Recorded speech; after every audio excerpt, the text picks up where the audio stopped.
Oh yes, Beast. Boxing Basement, aka the Triple B, right here for the fans. Remember to like to keep the haters away.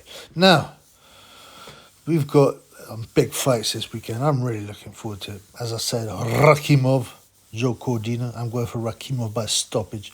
Queen Rye Garcia, Crying Ryan, with Javon Gay Davis. Again, I'm leaning to. Well, no, I'm comfortably going for Davis, but I'm hoping for a Garcia upset. Now, the third fight, a world title fight, depending on how you look at things. But to me, it's a world title fight. Alen, the Savage Nonce Babic.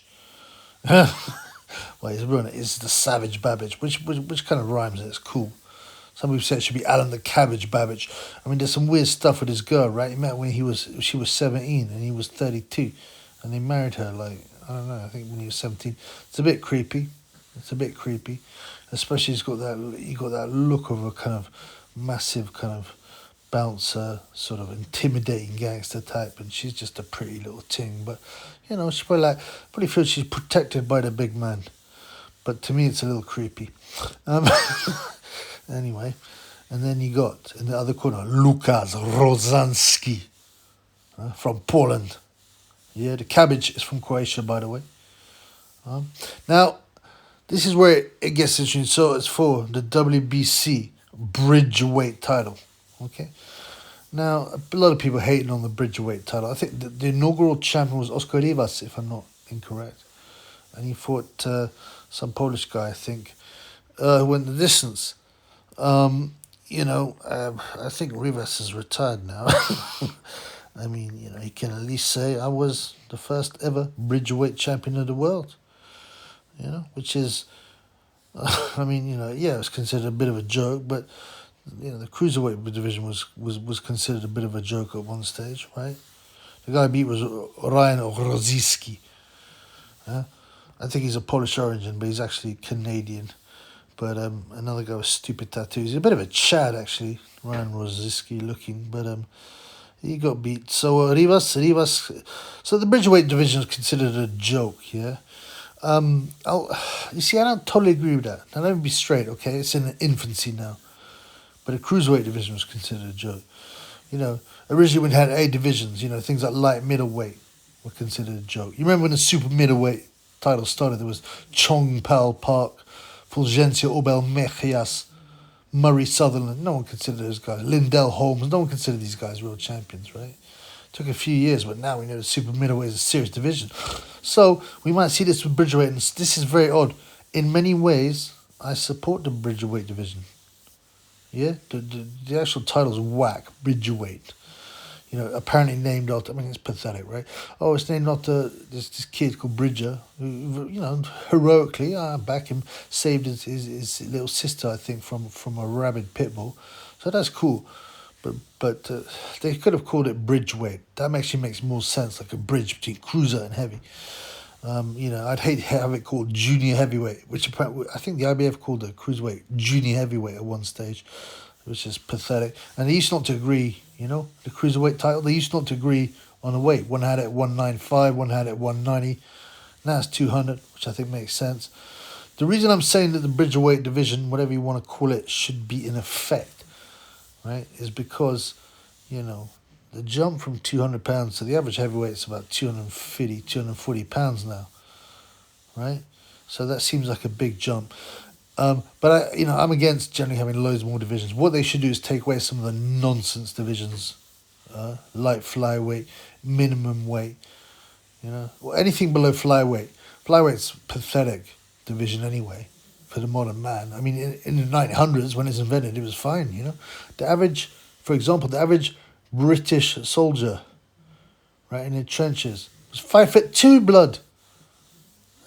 Sonny would have been a giant son of Edwards. I mean, if I was shocked. I looked at several sources. In World War One, the average height of the British squad is 5'2". The officers were 5'6". But still, that's shocking. That's the difference. 8 stone there, wasn't that little. Now it's ridiculous. Nikolai Valoev takes dumps the weight 8 stone. Babic probably does too, man. He looks like a big dumper. Oh, gross. Ugh. Ugh. Don't like to talk about it, but yeah, he looks like the kind of guy who spends like 45 minutes on the toilet, man, and comes out with it stinking and is proud of it. I don't know, look at his face, yo. But yeah, sorry. Back to the cruiserweight. So, I mean the bridgerweight.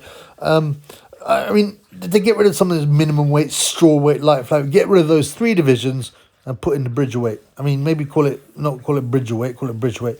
You know. Now people say, oh well, hang on a minute, Usyk, right?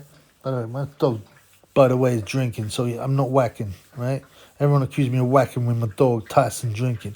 I ain't whacking. So, I don't do that. I'm on no fap anyway. So, yeah, you know, people go, oh, wait, hang on. Usyk just won the World Heavyweight Championship against Gay J. He was 240 pounds. So, why would you need a bridgeweight? Yeah, I kind of get that argument. It's a decent argument. But, you know, when was the last heavyweight who was 220? Who won the world title? I mean, let's not pretend that the weight doesn't make a difference, you know? Yeah, that's an exceptional. Usyk is an exceptional fighter, you know, and he's still. You could say, well, yeah, he's 5 pounds under the bridgerweight division, but or Wilder's the other one. Sorry, yeah, he was like 215 or 213 pounds. So I understand those that say the bridgerweight shouldn't exist because look, we've got these 2 champions, right, who are well under the division. I get it, but things are moving towards where the average heavyweight is going to be like 250, 260 pounds, and I think it's reasonable to have that division. Those are my thoughts. Please put your thoughts in the comments, as they say. But anyway, let's move on to the fight. Now, what we've got here, right? Forget whatever you think about the title, whether it should be a world title, and also, you know, some people say, well, Babic is barely a novice. Rozanski ain't that, you know, is in the same kind of position as well. He's in highly experienced fighters, you know, that wouldn't be ranked in the heavy or cruiser divisions as world ranked anyway. Yeah, you could say that, but let me tell you, man, this is a great fight. If you want to see a fire fight, 2 guys banging, yeah. Everyone knows Babic just goes forward and throws wild shots, and he's almost come a cropper. You know, because of that, and I always said accident win happens a bit mean, but he will eventually get chinned, and it almost happened twice in his last 2 fights. Okay, Adam Balski almost put him over in the first round. He almost seemed he could have won that fight, Balski, and then David Spilmont, who admittedly was 252 pounds, but hurt him quite badly, but couldn't finish him. So, you know, Babic, but he can punch. He can punch. So Rozanski as well, so he's fat and wild, you know. He's not exactly that, you know, what do we say? You know, you wouldn't teach your kids, your amateurs, oh, look at Rozanski if you really want to fight. Sure, in the streets, yeah. Exactly, you should fight like that in the streets. Go forward, throwing big shots. But he's not especially skilled, and he's been fat. But we'll address that in a minute, man. We'll address that in a minute. So looking at the weights, so Babic, his highest weight ever has been 220 pounds. So 5 pounds under bridgerweight. His lowest has been 199 pounds, which is super low, under the cruiserweight. He's usually around the 210 limit, you know, and he's one of them guys that isn't super lean. He always looks like there's a bit of weight there. You know, I imagine he'll come in about 220. 220. Be solid. He's a solid guy. Rozanski has weighed as much as 245 pounds. So that's a serious, you know, that's a decent heavyweight size. He's 6'1". They're both, I think, around 6'1". Yes, they are both 6'1". You know what? Rozanski, yeah, has largely fought a heavyweight.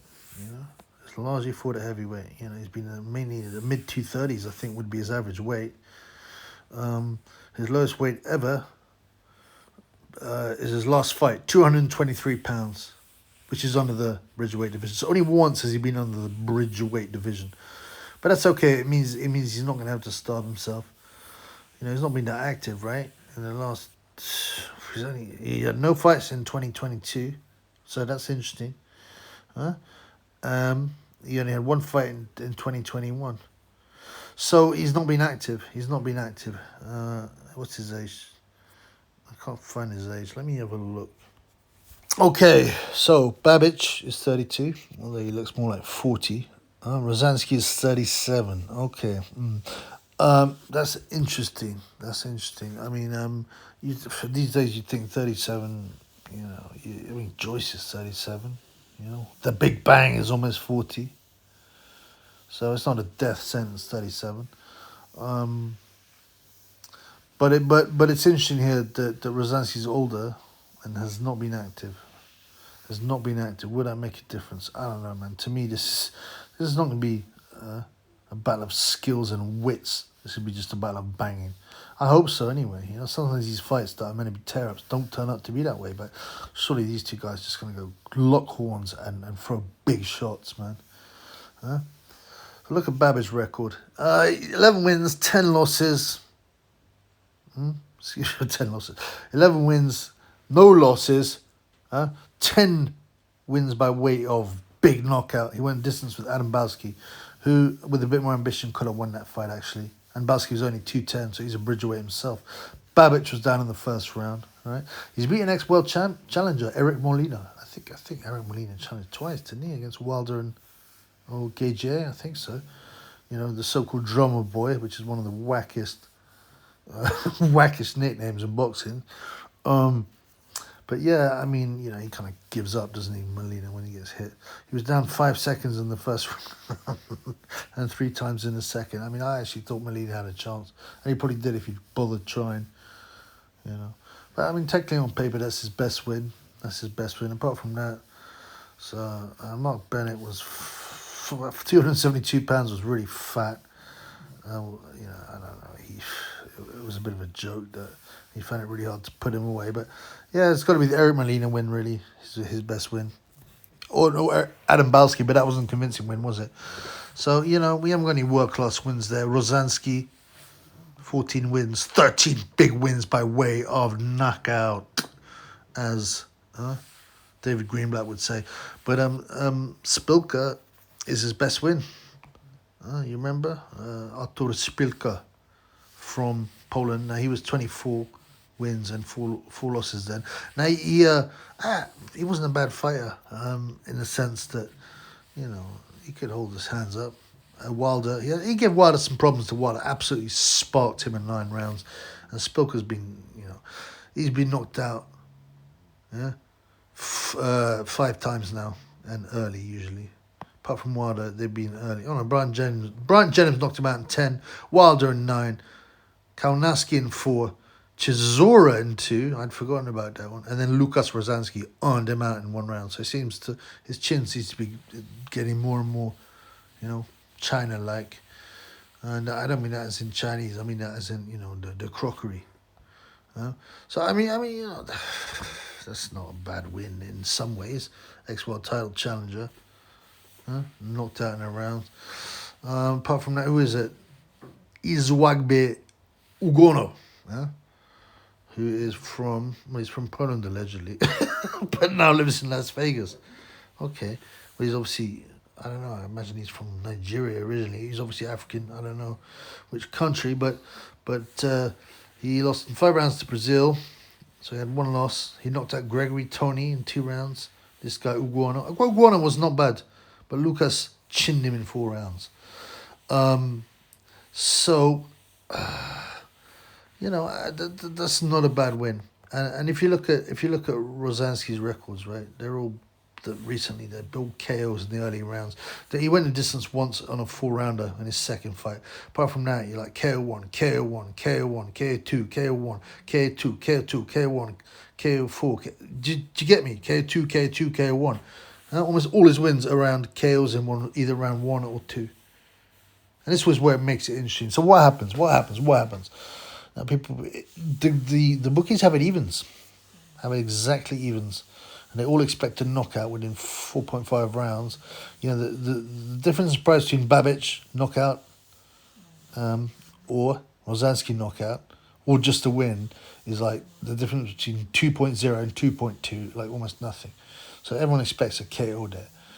I expect I think Lukasz Rozanski will win by KO. Okay.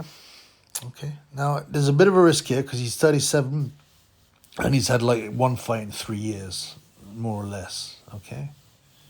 But I believe he's more powerful than Babic. He's fought at a higher weight than Babic. He's fighting in Poland. Yeah. Now I'm thinking both of them are just going to lock horns. So I'm saying Rozanski is going to KO Babic and he's going to KO him early. Babic's been hurt in 1 round before, and Spillmont hurt him early on as well. I think Rozanski is going to chin him within 2 rounds. Usually, you would never predict this kind of early KO in an even fight, but this one, I believe that's what happened. That my gut's telling me that as well. My gut, you know. Sometimes you look at a fight and you're like, there's no way this guy can win, even though it seems even. I mean, it wouldn't be surprised if Babic landed a wild punch, but Rozanski has fought a higher weight, a solid weight. I'm just trying to find out if he's ever been knocked down. To my knowledge, he hasn't. Yeah, he's never been knocked down. Well, he's hardly any rounds, you know. And he's violent, aggressive. Yeah. We'll just show you a couple of clips here. Okay, these Spilka and these Ugono, his best fight. So let's check these out first, right? Niebezpieczna sytuacja. Teraz znowu prawy i teraz trafił prawy Łukasz Różański. Kolejny prawy sierpowy. Potężne ciosy spadają na głowę Izu Ugonoha. I kiedy Izu był już na deskach kolejne uderzenie i w tym momencie liczony jest przez Roberta Gortata. Wszystko wskazuje koniec. Na to, że mamy sensację i Łukasz Różański 10. knockout. Whoops, in one part of the video I say Rozanski has never been dropped. Boom. Sorry, he has been once in the first round. There you go. Against Spilka. Izu nie dokończył roboty. Tutaj Szpila. O i znowu trafia Szpila. Tak, Znowu ale zachwiał się po tym uderzeniu Różański. Ale jest spokojny, tak jak w walce z Adamkiem. Jest prawy sierpowy. Ależ proszę Państwa, początek. Przyjął te ciosy. Widziałeś, zachwiał się. Przyjął i poszedł. Te pierwsze kilkadziesiąt sekund. Znów trafia Szpilka. Znów trafia lewym sierpowym. Teraz jest prawy sierpowy. Początek końca, proszę Państwa. To jest początek końca. To już jest dreniony. Zyskuje sobie czasu. Ale walka. To jest to, na co ci... Nie, opuszczone ręce Szpilki. Te same błędy. Nie, to jest koniec. To jest koniec, proszę Państwa. Tak jest, to jest koniec. Artura Szpilki. Łukasz Różański wygrywa ten pojedynek w wielkim stylu. Odpowiednio przygotować. Jak sam mówił przed tym pojedynkiem, doskonale wie, z kim boksował Michael Spot w swojej karierze. Wie, jak doświadczonym rywalem jest ten pięściarz. Po raz kolejny przewraca się i musi podnosić się z desek. Ale myślę, że może właśnie po tej walce, jeśli przed czasem Łukasz Różański podejmie bardziej radykalne decyzje co do jego kariery, bo no, widać, ma potencjał, jest dynamika. Teraz podwójny lewy i prawy i teraz proszę zobaczyć, na siłę jak gdyby stara się znokautować i koniec tej walki. Yeah, right. So what do you know about that? A bit wild, a bit flabby. You know, certainly in the Ugono fight, although he's, like I said, Spilka fight, it was 2-2-3. I'm thinking, hopefully they'll go for it. We'll get a Rocky-style war, or Rocky v's, what's it called, Clubber Lang type war, you know? We'd in the first fight, let's say, Babic being the Rocky figure, and Rozanski being the Clubber Lang figure. Too strong, too hard punching, too violent. In his back down in Poland, he knocks out the savage nonce Alen Babic within 2 rounds. You can even get round 1, you get 14-1, man. If you fancy it, you know, $5. What's wrong with that, man? What's wrong with that? Again, remember, when it comes to betting, think about this just as an opinion of a stranger who you do not know and who does not manage your motherfucking money. So you decide. But Chibwe, when he says, this is what I'm betting on it. So I put £20 on Rozanski in round 1 to 2. I got 7.0 or 6 to 1 if you're whacking up to use fractional odds. You know, I'm just telling you that because people like betting. It's not necessarily something I'm super confident about, but you know, it's a fun bet. And it could have a nice return with 2 guys that love to have a tear-up. And one guy, Rozanski, who has a lot of early round knockouts. Let's bring it on, man. Let's do this. Peace.